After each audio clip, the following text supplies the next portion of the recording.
Over here in the top right corner, formerly from Team Slayers, is the Teal Protoss known as Arthur, the winner of the Slayers Open Call Tournament, and doing fantastic in North American Star League. Is currently 5-2, looking to solidify his record.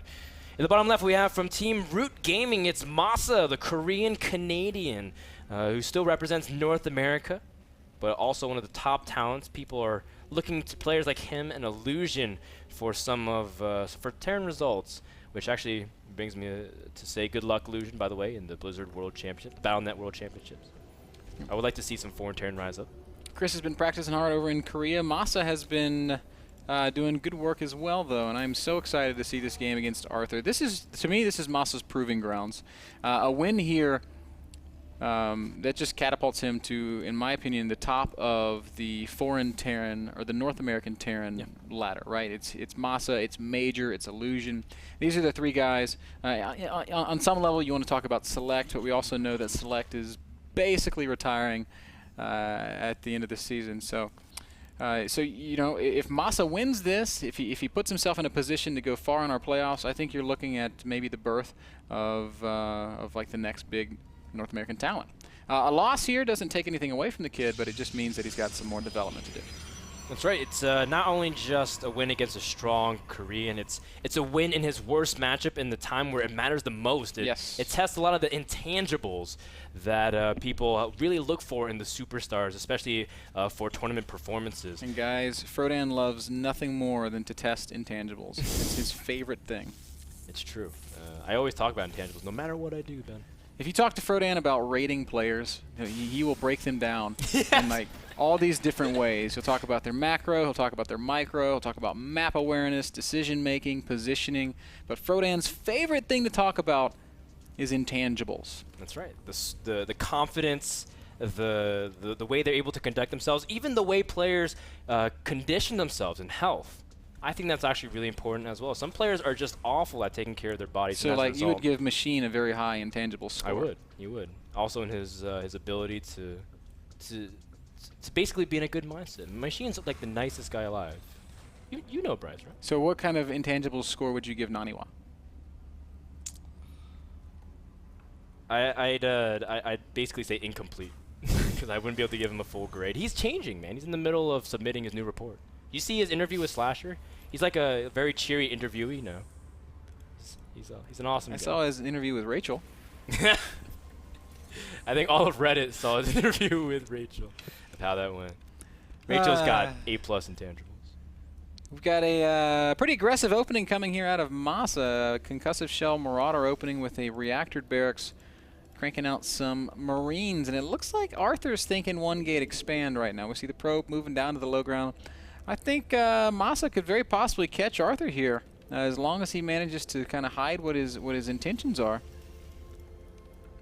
Yeah, because Arthur didn't scout it. For all he knows, it can just be the standard Hellion play that we've been seeing out of Terran players. I love kind of punishing early expands from Protoss, especially if they tech. And that's going to make Arthur drop a couple more gates just to be more safe rather than tech to Robo. Although now the Marauder reveal is huge. Arthur now sees it. Does he have enough units to prepare for it? This is a pretty old throwback build that Polt loved doing in Terran vs. Protoss. And I'm not sure that Arthur can actually save this Nexus. I don't think it's the end of the world for him if he has to cancel it and sit up on the high ground. But it's going to be a little bit annoying nonetheless. There's no SCVs. Okay, here comes a single SCV to throw down a bunker if need be. So there is that possibility. Arthur also manages to sneak a probe out. So will we see a pylon go down somewhere else on the map? Oh, he does catch the Stalker with the concussive shells. Although MaSa doesn't necessarily want to go straight into it, but he realizes there's not actually that many units, and he will be able to poke from the low ground as well. A couple sentries in danger of dropping.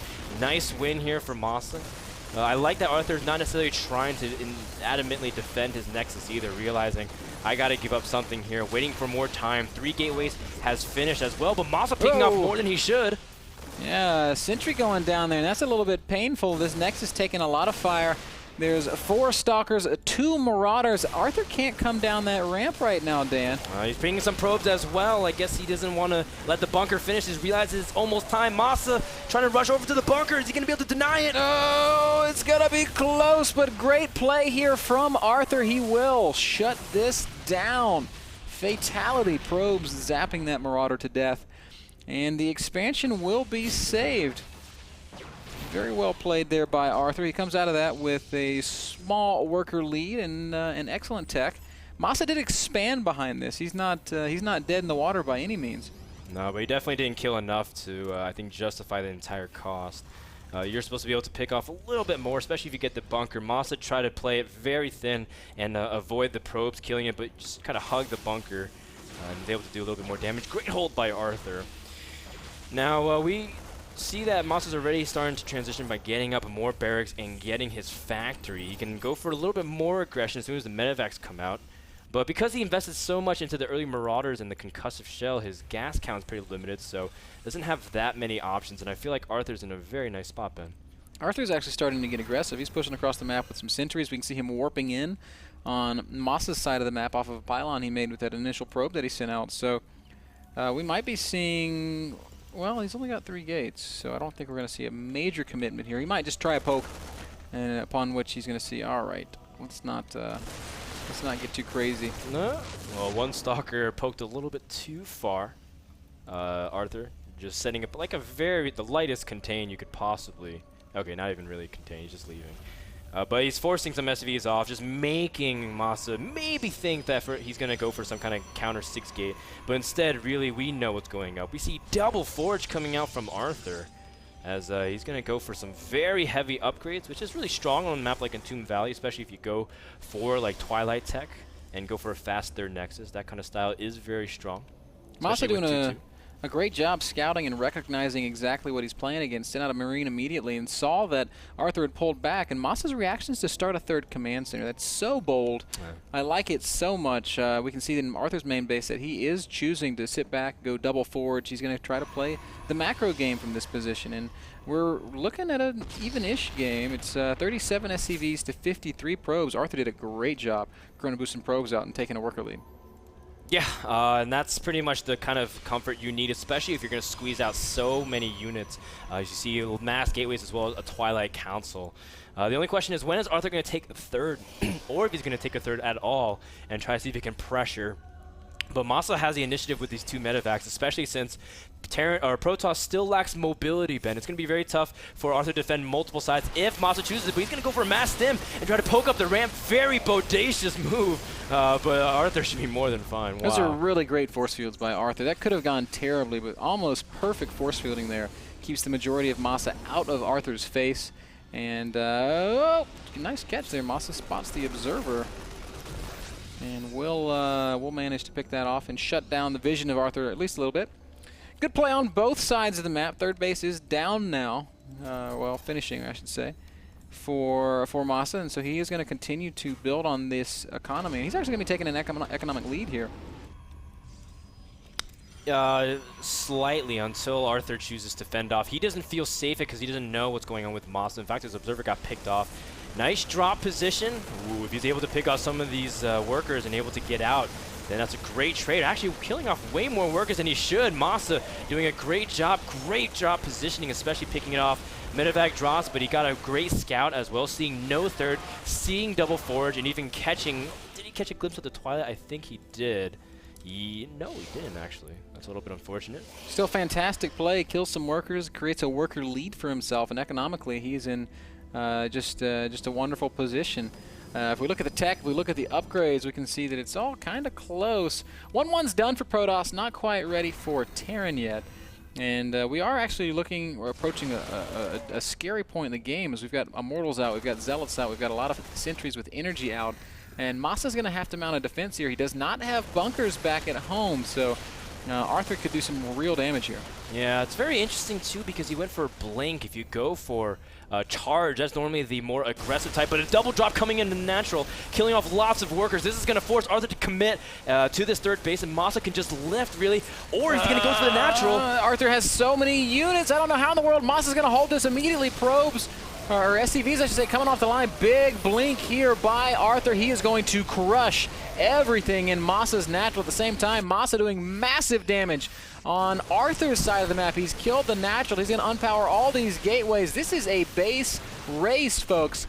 And the question really is, will MaSa be able to get enough units out to ever answer to this Protoss army? Oh, but now +1/+1 finishing for MaSa, and that's going to be very nice considering medevacs are onto the field on even upgrades. Terran is actually sitting very nice, although Arthur still has a lot of sentry energy, so that can really come to play.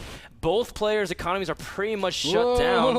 Mortal in the middle of the map gets caught by the returning forces of MaSa as he is making his way back through the center. Probes are coming. It is all or nothing. One final bloody battle to the death. Who will come out ahead here? These Immortals so key. MaSa microing everything as well as he possibly can, but I just don't think he's got enough, and he's going to tap out. GG.